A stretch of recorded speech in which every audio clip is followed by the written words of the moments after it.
Hi, I am Kathy Henry. I am a licensed clinical social worker in the Indianapolis area, and I am proud to work for Healing Hearts of Indy. Today I would like to talk about rewriting history, or sometimes called rescripting. What this means is when we hear someone recounting a story that they were involved in, and this story, they have twisted the facts around. There are definitely some truths in it, but they've twisted some facts around to where they've sort of minimized any bad behavior that they had, and or highlighted some behavior that someone else has had, so that then they become the victim of the story, or that they basically have no fault.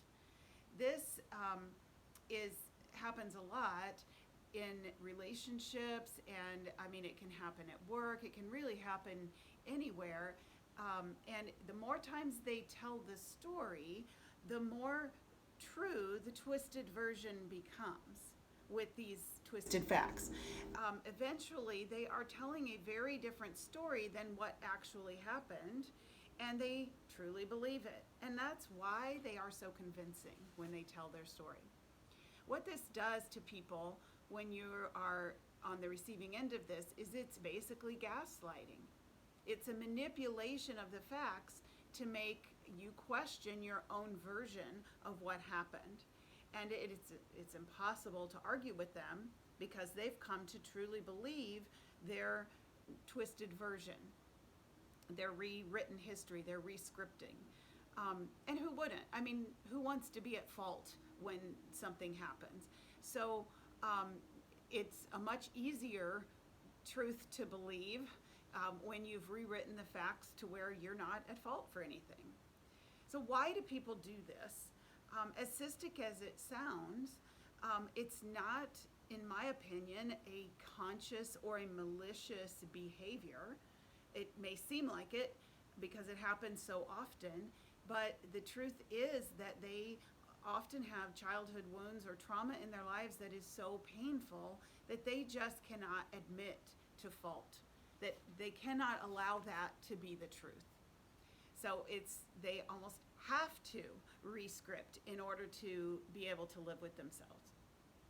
This is often a result of toxic shame, which is a very powerful issue, cuts deep, deep to the core, and it tells a person horrible messages about themselves. They believe then that they are bad and they don't deserve any good.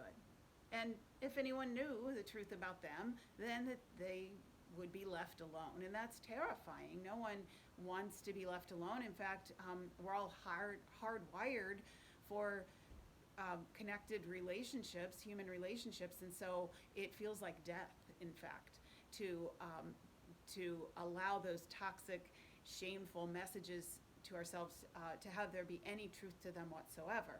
Now, a core component of shame is that we cannot separate the behavior from the identity.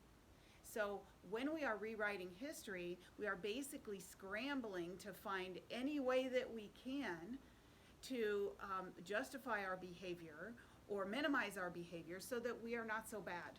And then I don't have to worry about losing people that I love or being seen as bad, and I mean, worse yet, I don't have to deal with that anxiety and that hurt inside of myself. So what should you do if you're in a relationship with someone? Again, this can be someone at work, a friend, a spouse, a kid who is rewriting history. Number one, you need to be able to call them out on it. Now, when I say this, I mean in a calm, understanding, and if you can, in a loving way, remembering that they're not doing it on purpose. They're doing it because they're trying to avoid their internal pain. This is going to cause arguments, I'm not going to lie. It's going to be hard, but even worse than that is ignoring it, and a lot of times just eye rolling it. I'm not even going to acknowledge it, whatever. But it's worse because when you ignore it, it allows them to cement this truth that they have no fault. And over time, they can't see themselves as having fault with anything, and they are never forced to deal with their own issues. So if you are someone who is the person who you recognize this in yourself, that you are someone who rewrites history, I really want to applaud you for even listening to this point in the video, because that shows that you're willing to own this and to try to change it, which is really important if you want to have a better life. You've got to be able to do some work on your shame, your toxic shame, and learn how to face the fact that we all have bad behavior at times. It's a very natural thing. It doesn't mean you are a bad person. It just means that you're normal and you're human. And when we make mistakes, learn how to acknowledge those openly and honestly and without being defensive. And then to be able to change your behavior going forward.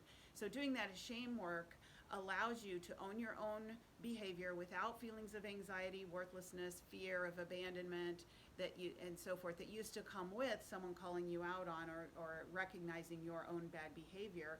And it is actually one of the best gifts that you can give to yourself. Not only will you feel better, but it will also help all of your relationships, which is a gift to you and the person you're in a relationship with. So if you recognize any of this and you need some help with it, please give us a call. We will be happy to help you. We've got a lot of trained counselors on our staff that work with this all the time, and we'd love to help you. So thank you so much for listening, and have a wonderful day.